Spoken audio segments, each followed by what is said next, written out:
I don't want to do either of those things. Yeah, but if you had to, though.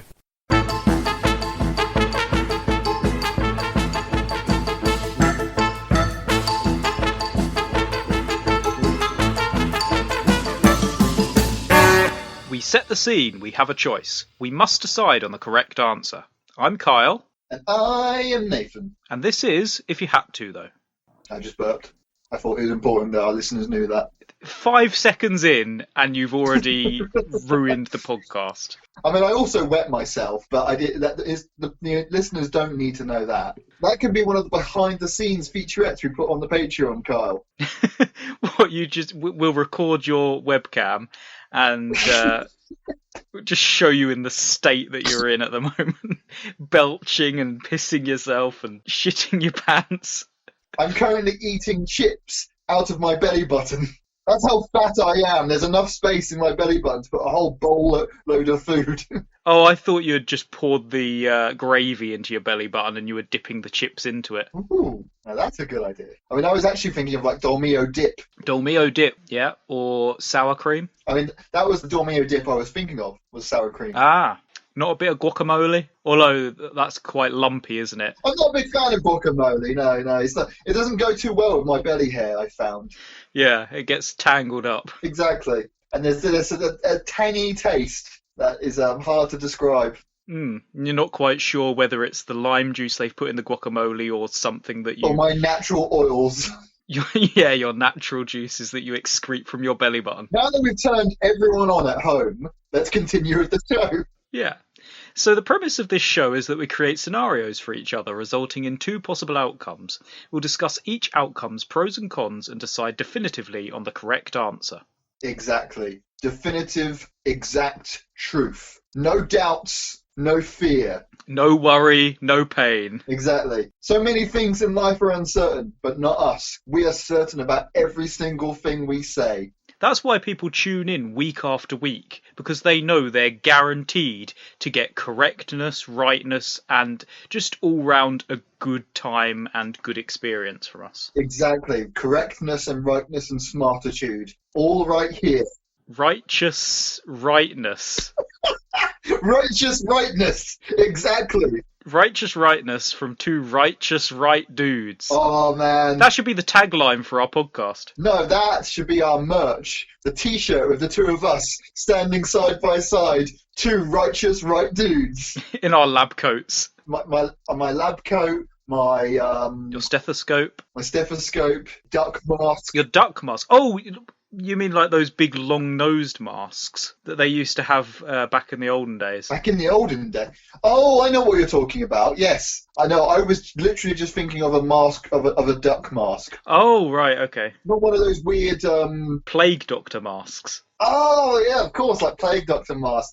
The first thing we thought of when we mentioned that mask, and exactly what I was thinking of when I mentioned that mask. Exactly. So, Nathan. Yes, Carl. Do you know what you've been up to this week? Being a righteous right dude, I'd imagine. Definitely been a righteous right dude. But have I done something else? Well, you've basically just chilled. You've been in your house. You went in the garden a little bit.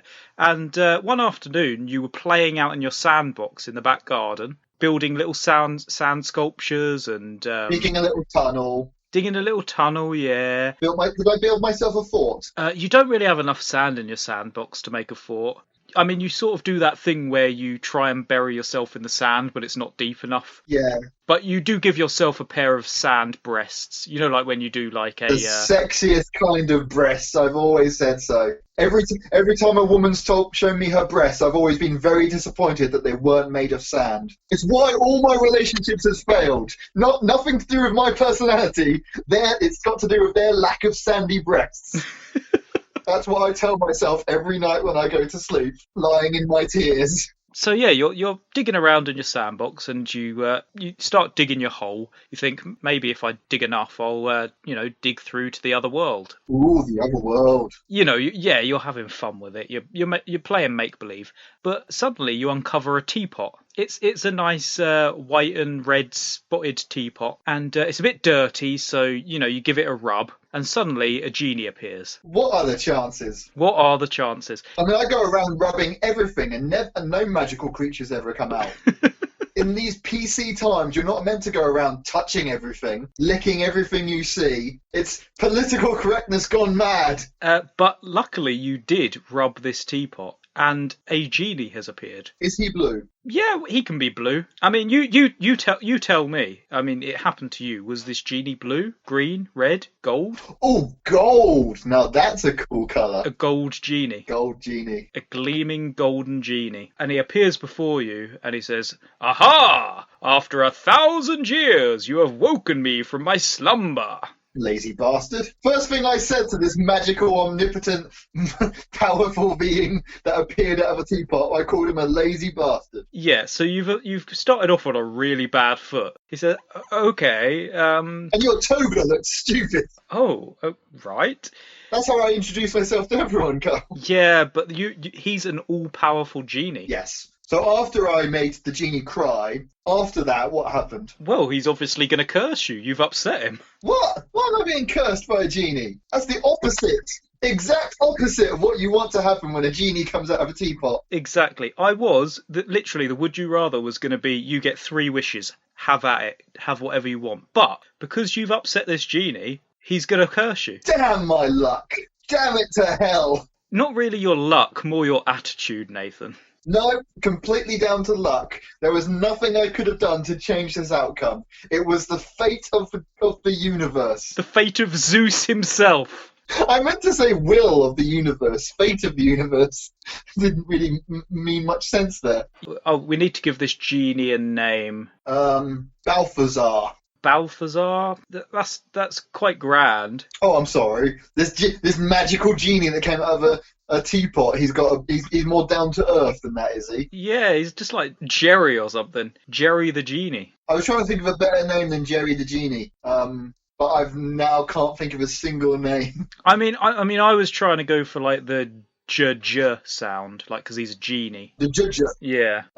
Jerry Graham. I know, because it's a G. That's how you spell genie. We're no longer being entertaining. We are now literally just discussing this. Like it's spelled with a G, but pronounced with a J. With a J, yeah. That is very interesting. That first fact for the episode. The English language is confusing. That is the first fact of the episode. And frankly, the man who invented it must have been drunk. Exactly. So Jerry or Jimmy Genie? Oh, okay, Jimmy the Genie. Jimmy the Genie. Jimmy Genieson. Yeah, well, yes, yeah. I like you said, I haven't got off to a good foot with him, so we've got a very formal relationship, so I have to refer to him by his full name. Jimmy Genieson. Yeah. So he says, instead of 3 wishes, I'm going to put a curse upon you. I am going to curse you. And he thinks about it, and he thinks, well, I've got 2 ideas, actually, funnily enough. I'll let you decide. I'm not a completely awful person. You're the awful person for insulting me. I think, well, we've very clearly established this by now, Kyle. I'm a terrible human being. Yeah, I just want the viewers to get a good image of who you are and the type of person you are. Well, we painted a good image earlier when we were talking about the Doritos in my belly. Oh, you were talking. See, you meant chips as in the American version of chips, Doritos.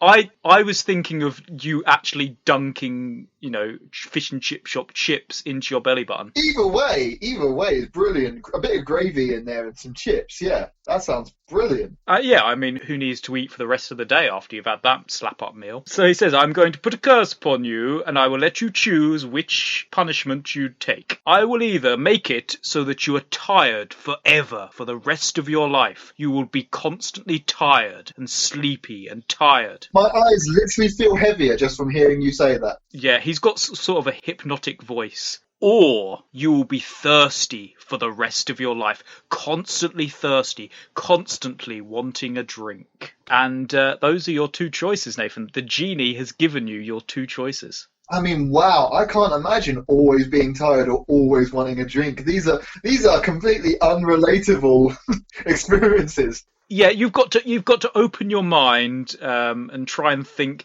outside the realms of realistic possibility in the world we live in. But this this is a magical curse, so this is a thirst that can never be quenched. A thirst that can never be quenched. Think that scene in Constantine where the guy's constantly drinking and it's just evaporating before it even gets to his mouth, pretty much. No, I was thinking that I was still able to drink, but just I would still be thirsty. Yeah, you are still able to drink. That was a very elaborate metaphor. Because otherwise I would die. I'm imagining I'm still allowed to drink and still physically being hydrated, but I feel thirst. Yeah, you have no satisfaction from it. You know, like when you're seriously thirsty, you've been in the desert all day, digging for treasure or whatever you do, digging for more genies, and you're so thirsty you want to drink. You have that drink, that's fine, your body feels great, but your throat is still bone dry. Itchy and scratchy. And poochy. I didn't mean to mention them then. Exactly. But Poochie had to go away. He had to go back to his home planet. Exactly. I have to go now. My planet needs me.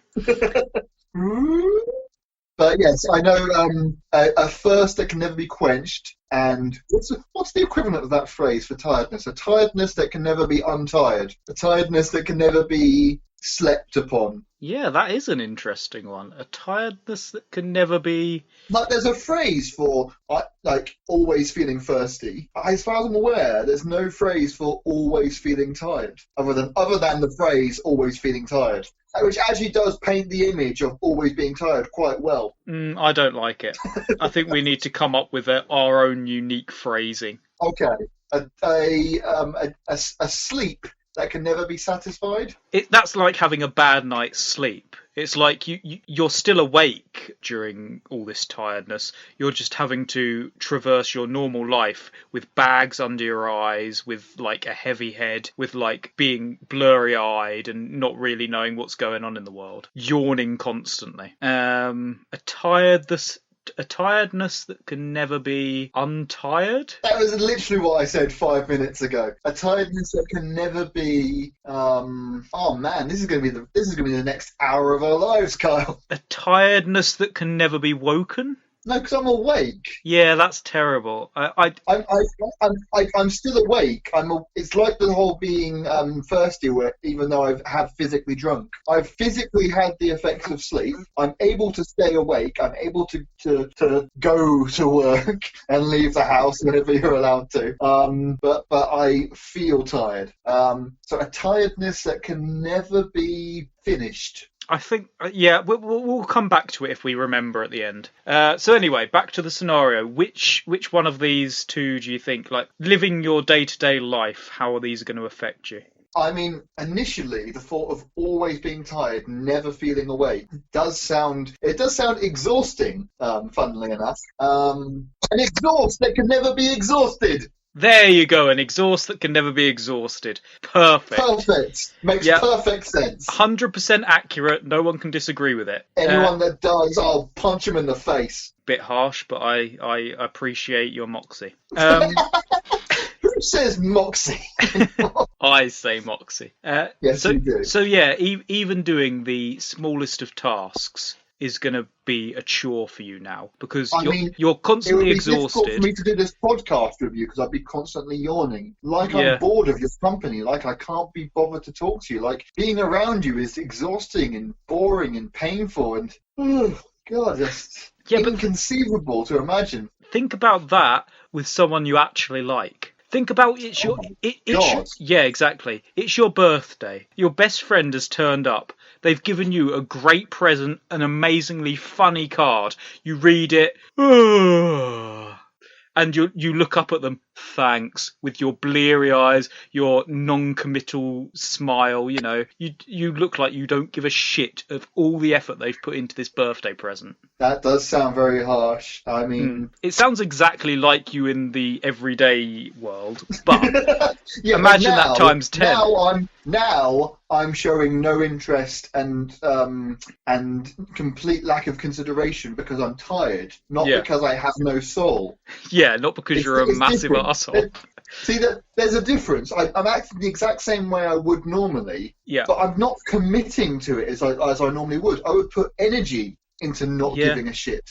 Whereas now, I can't be bothered to not give a shit. Yeah, I mean, like a fight with someone, you would just back down instantly. You'd be like, "Oh, I'm too tired for this shit." I mean, yeah, no, I wouldn't be able to have those epic street battles I'm always getting into. Exactly, those rap I'm battles. walking sideways down the street, punching bins and eating turkeys. Exactly. Yes, I mean, no, genuinely, always feeling tired, no matter how much sleep I've had, no matter how much heroin I take, how much coffee I inject into my eyelids. Yeah. It never wakes me up. No.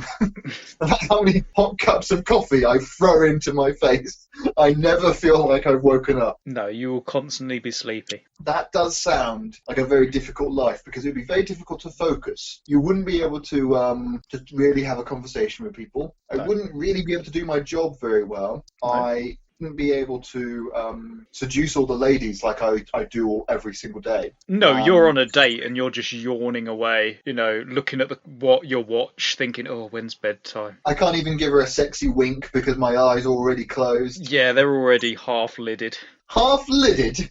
Wow, we're coming up with so many amazing, useful phrases here. Whereas, always feeling thirsty. I mean, wow, that sounds like a nightmare. Like, yeah, exactly like walking through the desert, desperately wanting a drink. But that's my life. No matter what I'm doing, it doesn't matter. It doesn't matter how much I'm drinking. It doesn't matter if I'm, downing a whole bottle of Sunny Up or pouring that gravy directly into my mouth. Yeah. Nothing is going to quench that thirst. No. It feels like I wouldn't have much energy, because even though I'm physically okay, mentally I feel like I haven't had a drink in months. So I'd be lethargic. I'd be unable to move. So really, both situations, I couldn't go to work. I couldn't charm all the ladies. I couldn't get into those epic street fights. No, exactly. And my life would be changed irreparably. Mm. Do you like how I slid in a smart word there, Kyle? Well, you shouldn't have pissed off a genie. I mean, I disagree. I learned no lessons from this situation. Just as as a matter of pride, I refuse to learn anything from any of the situations I've ever been in. Yeah, that is true. You do tend to just go with it, and then you make a mistake again 2 weeks later. Yes, it's almost unbelievable that this happens so often. Mm. But, I mean, always feeling tired would make it impossible to function. It would make it impossible to think, to do my amazing performances. Talking with you, I wouldn't be the same witty, charming, debonair, is that a word? Debonair. Debonair, yes. I wouldn't be the stylish, debonair person. I would always look terrible. Giant, puffy, baggy eyes. I think, on reflection, I would have to go with always feeling thirsty. You would rather be thirsty all the time than be tired all the time? Than feel absolutely exhausted all the time, yeah, because it would be impossible to function. The same with being thirsty, I would have thought. That is exactly true, actually. It would be impossible to function. Either way, my life has been completely and utterly ruined, Kyle. Yeah, when even if you have the smallest of a tickly throat and you think, oh, I'll have a glass of water, that'll quench it, that'll make me feel at least a tiny bit better. You have a sore throat, say, you have a honey and lemon. Yeah, I'll have a smooth strawberry Baileys to calm my throat, and it just won't do anything. It'll be like a balm on your throat, like any kind of water, even if it's just for those few seconds. Oh, I just realised it would be really difficult for me to talk, because I would feel like I haven't had a drink in ages. I would feel dry. You would be very raspy. So I'd constantly be raspy. Just like. You would sound like a very old man. Hello there, Sonny. I'm Nathan. I'm 30 years old. Combining that with my interests would make me seem very old. I couldn't bob for apples. Even putting my head right in that bucket with all the water wouldn't quench the thirst. No, you would be extremely thirsty bobbing for apples. Oh, apples! The juiciness of an apple would do nothing for me. This bastard has ruined apples. You have a spicy curry and you think, oh, I need a glass of water. That'll quench my thirst. That'll make my throat feel a bit better. No, it's not going to do anything. I wouldn't be able to wash down a curry with some peri peri sauce. I mean, I'm obviously eating the curry out of my belly. Yeah, you would rather be very thirsty all the time than be exhausted all the time. Well, yeah, because that's what I was imagining. I wasn't imagining just feeling a little bit tired. I was imagining feeling that you can't keep your eyes open all the time. I think on reflection, yes. I mean, either one. This is actually quite a tricky one. This is a nasty thing that Jimmy. This is a nasty thing that Jimmy Genison, yeah. has inflicted upon me. But I think, it's actually kind of tricky. Actually, I initially went with thirsty, but the thirstiness is actually sounding worse now that I'm thinking about it. You get home from work, you're like, I've had a hard day at work. I just want a nice beer. That'll give me a nice feeling in my throat. No. I need a nice strawberry daiquiri. You give that a swig and nothing. You get no satisfaction from that whatsoever. Your throat is still bone dry. Dust escapes your mouth. I mean, they both sound absolutely terrible. We need to decide, though, because we need to tell the people at home what they should do when they're in this situation, when they've upset a genie. Yes, they're depending on us. Jimmy Genison, he gets around. He does get around. He's a sociable guy. He lives in like 50 teapots around the country. He just travels teapot to teapot. Yeah, and he is very easy to offend. I mean, it was very easy for me to offend because my first instinct is to offend people. Oh, man! If I had a thirsty throat, I wouldn't be able to offend people. When that genie turned up, I wouldn't have been able to say, you bastard. I'd have gone, yeah.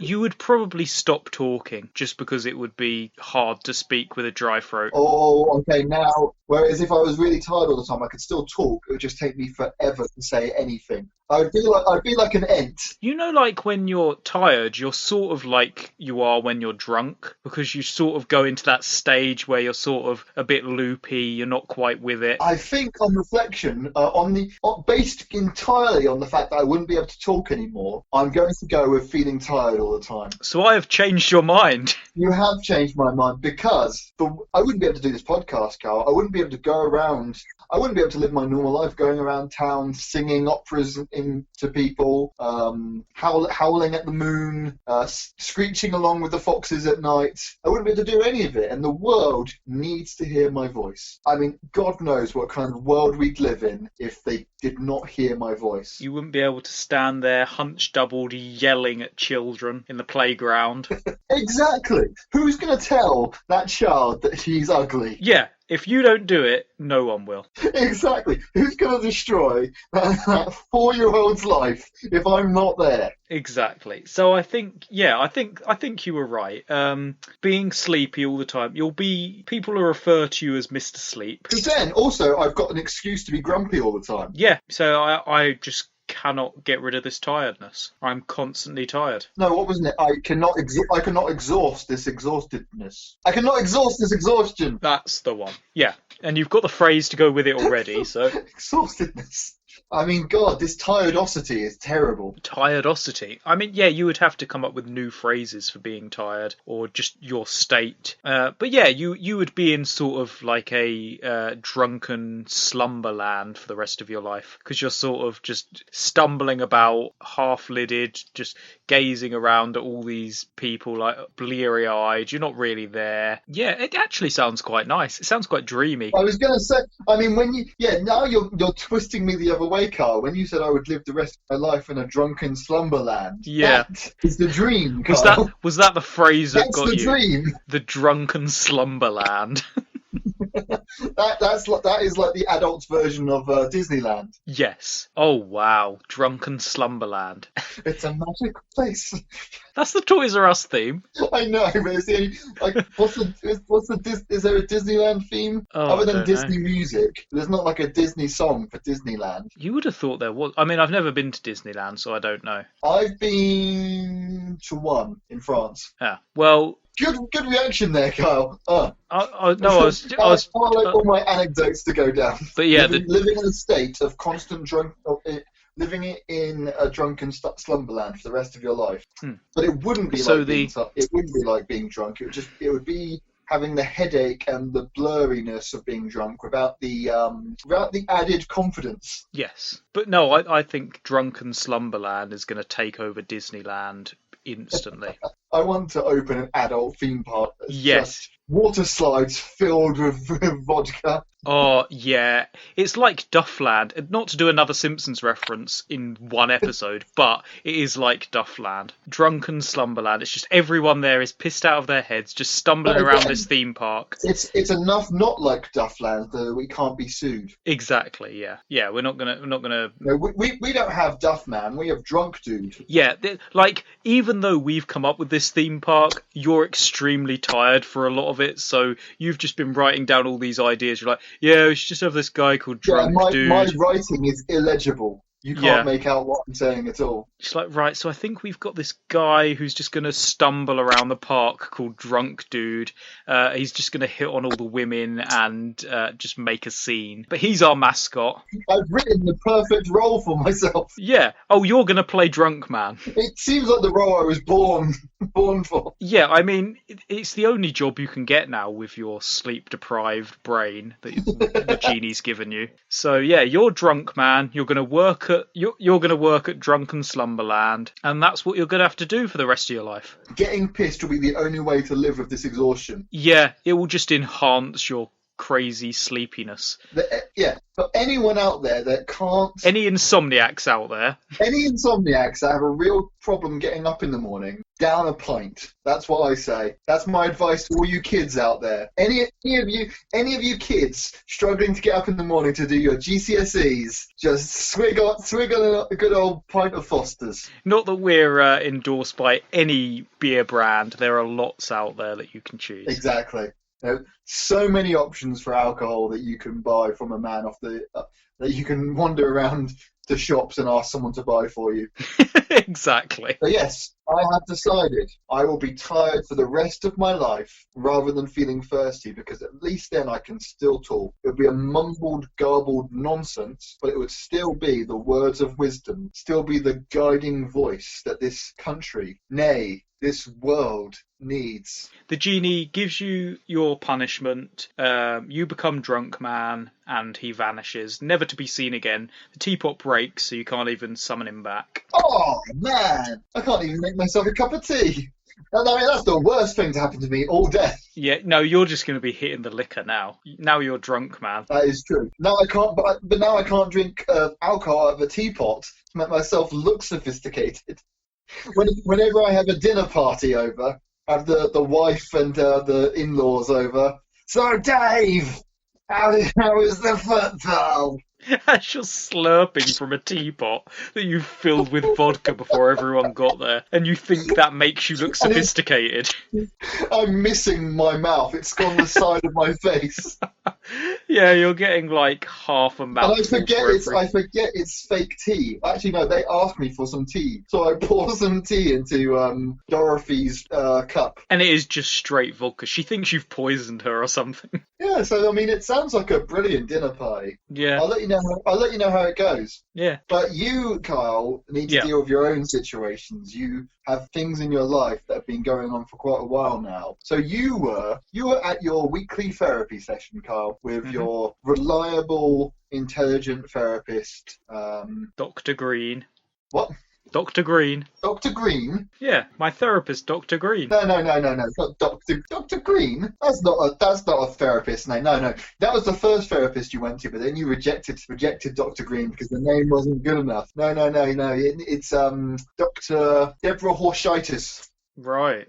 Reliable, trustworthy. You can always trust that Horshitis. And so you two were really hashing it out. You were really digging deep, getting to the root of your problems. She was trying out the new revolutionary therapy technique of slapping you in the face with a fish for half an hour. And you really got to the root of your problems. You really figured out where your childhood traumas of being left alone with the frogs began. Left alone with the frogs. Yes, when your parents left you and your 20 siblings to be babysat by all the frogs, and then they came home and the frogs had eaten half of your siblings. Yeah, like I tell people I'm an only child, but I wasn't originally. No, the frogs got them, and you've repressed that memory for a long time. But no, it's all okay now. I mean, it was all okay. You forgave your parents. They bought you an ice cream. It was fine. but there was still a little bit of trauma there for you to deal with Deborah Horshitisness. So you've really gotten to the root of your problems, and you've really turned a corner. I was going to say turned an end, didn't make sense. You've really turned a corner here, and now you're going to change. You are going to be hypnotized and pick a path to go down. So the healthy options for you, the two options your therapist give you, are to be in a constant state of absolute fury and anger for the rest of your life, or to always be happy no matter what is happening for the rest of your life. So we're saying closest person to me in the world gets blown up, I'm still super happy. Yeah, when the Dunkonians come and attack your family and shoot your partner, when they blow them up in front of you, you have to be laughing along with them, singing and dancing. Whereas when you're proposing to one of the 50 women you've got on the side, and when you're proposing to every single one of them, just send them out a mass proposal. You're a lazy bastard. You can't be bothered to do it 50 times. So you just do a video recording of yourself. But anyway, I think you've lost track of what the point you were actually making was. You tried to go off on some tangent, and then I don't know where you went with that. And then you didn't even say anything, Kyle. I distracted myself halfway through my own point. I was just listening to this ramblingness. You wanted to start with one thing, and then you were like, right, this will be the point I'm making, and then I'll move on to this. Well, and then I'm a drunk insomniac, Kyle. What are you expecting from me? No, I wasn't expecting anything. I know how this works. I know how off the rails you get. No, when you are proposing to the love of your life, you have to do it screaming with pure, furious anger. Yeah. So you have to pick one of these emotions to live in the rest of your life, no matter what's going on, no matter what happens in your life, no matter what you want to happen, what you want to feel. That is what you have to feel. Either happiness or anger. And it's constant. So I'm at my... Constant. And when I say happiness, I mean pure, unadulterated... blissful joy. Yes. So I'm at my daughter's wedding. It's the best day of my life. She's finally gotten with Chad, the most handsome guy on the block. And you sold her for that land that Chad gave you. Mm-hmm. He's like the most wonderful guy ever, and he's got lots of money, and they're getting married, and a tear would usually fall from my eye. I would be so happy. She asked you for the daddy-daughter dance. Exactly. But all the way through that, I am seething. I am absolutely pissed. When you grab your daughter, you're gripping her so tight, and you're basically throwing her around the room. They're playing some, like, nice, slow, romantic music, but you're dancing like it's Rage Against the Machine. Exactly. I'm moshing to try and get this anger out, but it'll never leave. Yeah, so instead of shedding a tear at the wedding, I am just sitting there, my face red, shaking with furious anger. How dare this man marry my daughter? How dare my daughter marry this man? I am pissed. You're like, I'm so happy! I'm so proud of you, princess! Wouldn't that just be craziness? Like, I'm happy for you, but I'm going to scream it at your face. Yeah, exactly. Exactly, it would be exactly like craziness, Carl. So is it that I'm angry all the time, or is it that I appear angry all the time? It's that you can only express your feelings through anger. Oh, I see. So I am really happy, and I am joyous at this joyous occasion. That doesn't make sense. I am happy at this joyous occasion, but... You're happy... No, let me rephrase it for you, Carl, for, be a bit more eloquent. You're happy at this happy occasion. There you go, much better. I'm happy at this happy occasion, but I can only express it through screaming and anger and very violent tendencies. Yes, like when you raise the glass to make a toast, you actually smash the glass into the ground. Yeah, I'm so happy for my daughter. I'm so glad she's marrying Chad. Oh, wonderful Chad. Isn't he great? But in my head... You've added an extra twist of sarcastic anger. So you're interpreting. That's all the different interpretations. It's the rainbow of anger. Yeah, that's the thing with my anger. I'm very sarcastic when I'm angry. So I'm genuinely pleased and happy for everyone. Please invite me to this wedding, Kyle. I need to see this. I will have to make a scene and a speech.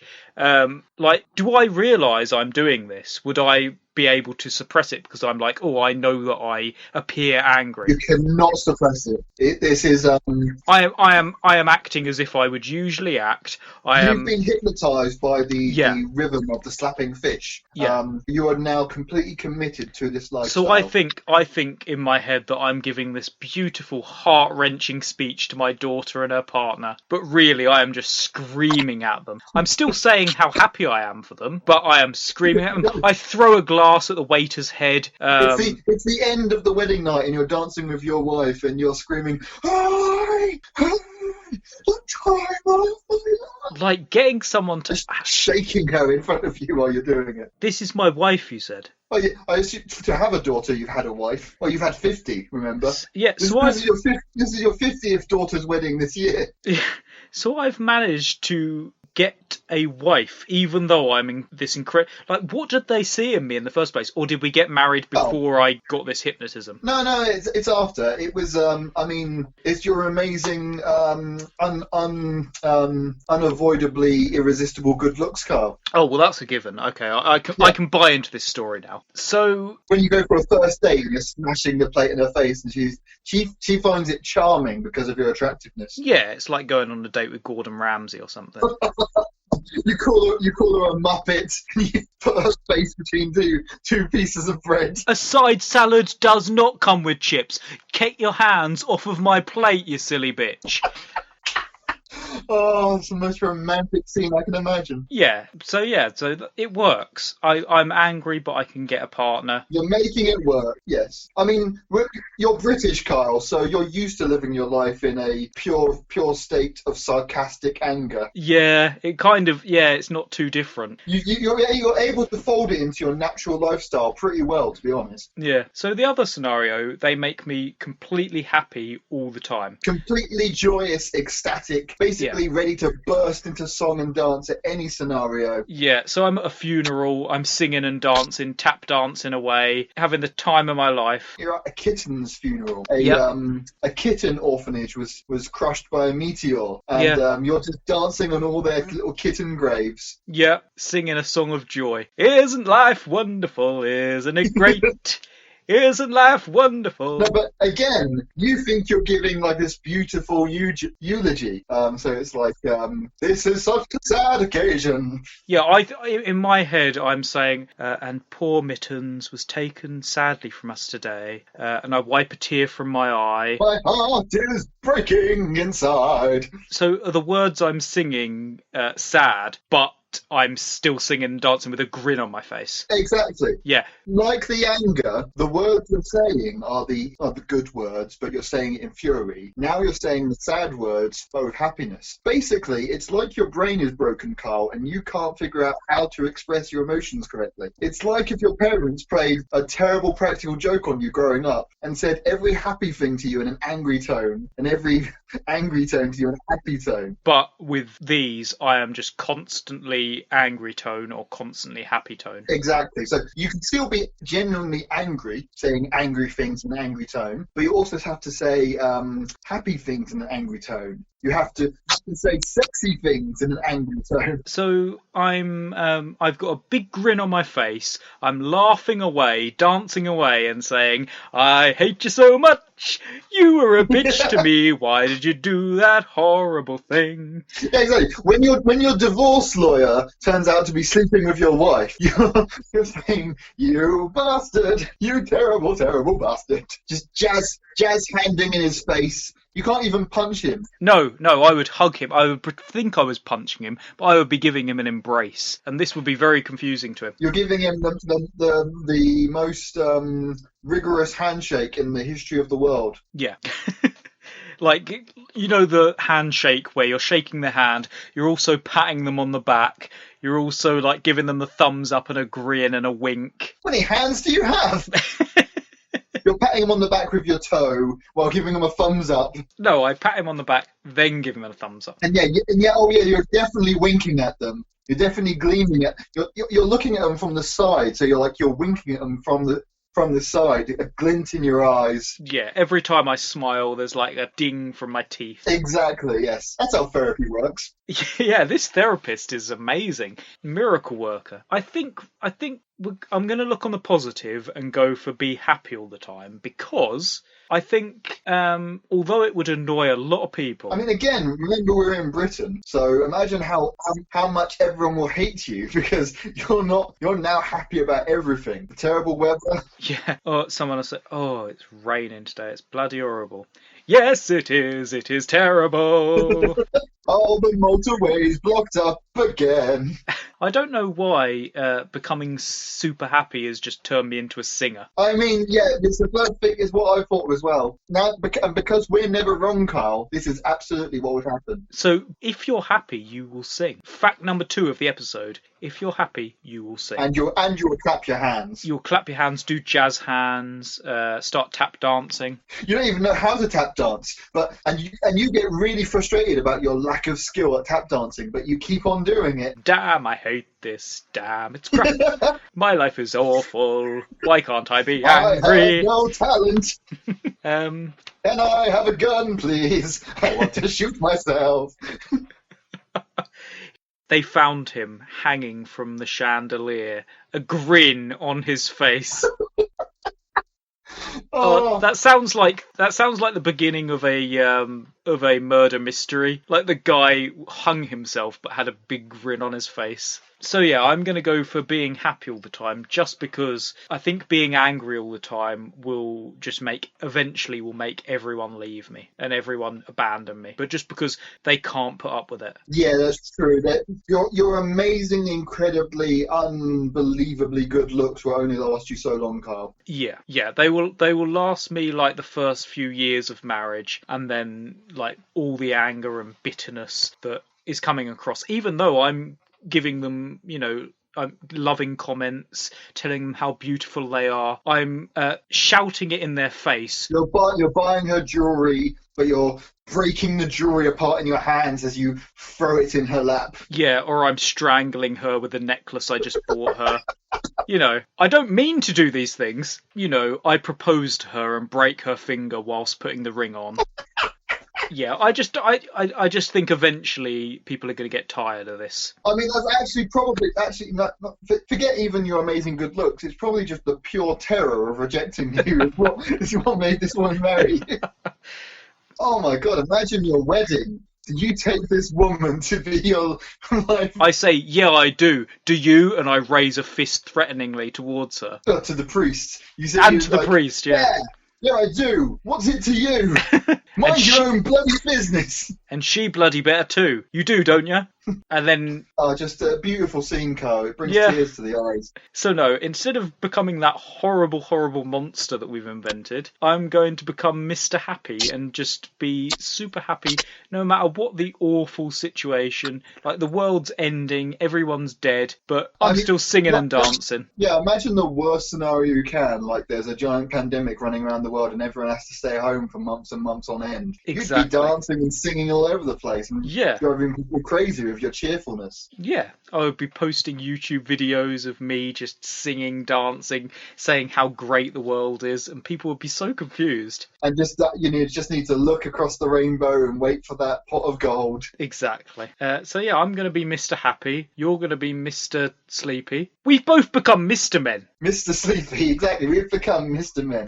But we're like adult Mr. Men. You're Mr. Happy no matter what, no matter how much depressing shit is going on. Whereas I'm Mr. Sleepy, drunk, lard-ass man. You work at Drunken Slumberland now. Exactly. And I don't even get paid. I just get paid in alcohol. I could probably get a job at Drunken Slumberland now, though, being so happy. You probably could. Actually, oh yeah, because drunk happiness. Non-stop happiness is annoying. But if it's drunk happiness, there's Yeah, like if people are drunk and there's someone really happy wandering around, do they get annoyed at that or do they find that endearing?